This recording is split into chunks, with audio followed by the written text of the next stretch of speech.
Hey, what's going on, guys? Welcome to another video here on the Brazilian Nomad channel, and I'm entering the Rila Monastery right now, and as you can see, it already starts amazing. Like, even on the entrance here, there's art all over the place. It's simply beautiful, magnificent.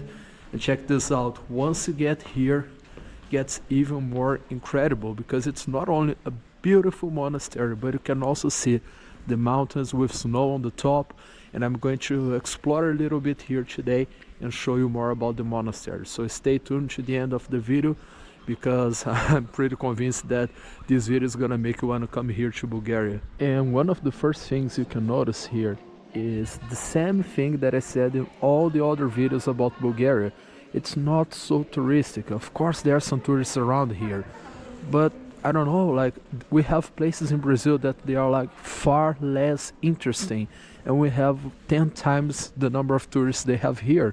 So for such a beautiful place, I don't really understand how empty it is. I mean, there should be like 8 times more tourists here.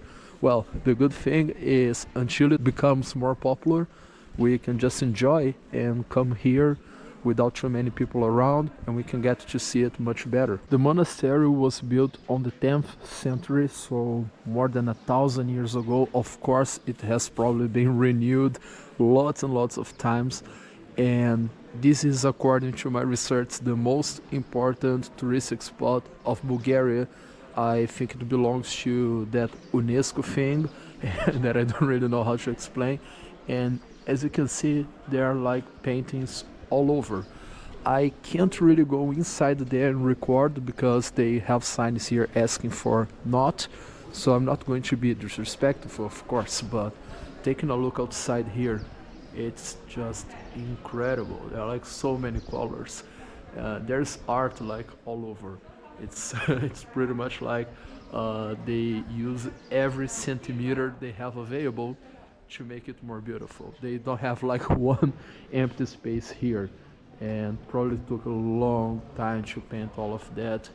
And that's the thing about Orthodox churches, they sure look different. I'm from Brazil. We usually have either Catholic or Protestant churches there.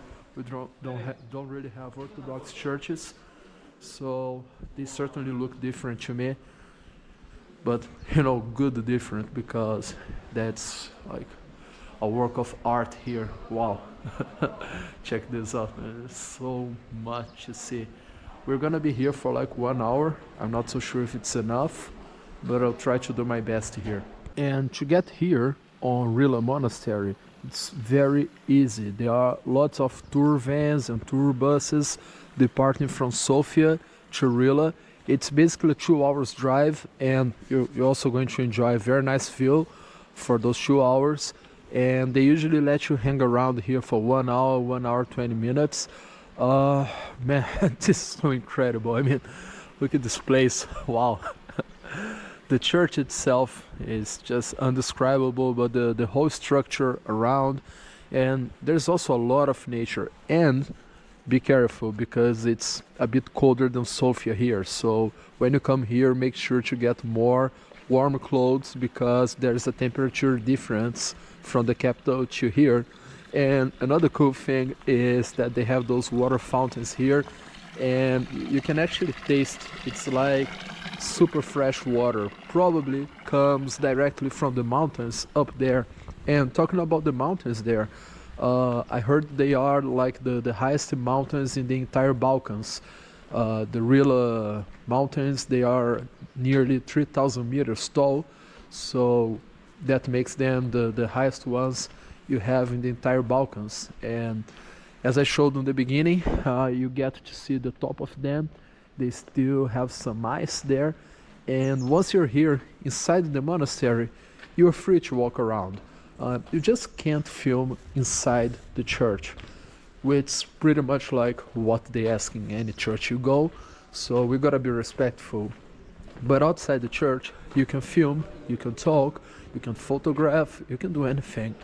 And 1 hour, well, I believe it's enough to see the entire place. I would like to be here for a bit longer to hang out more, maybe talk to some more people, There are also those little stores here. I believe they're like souvenir stores.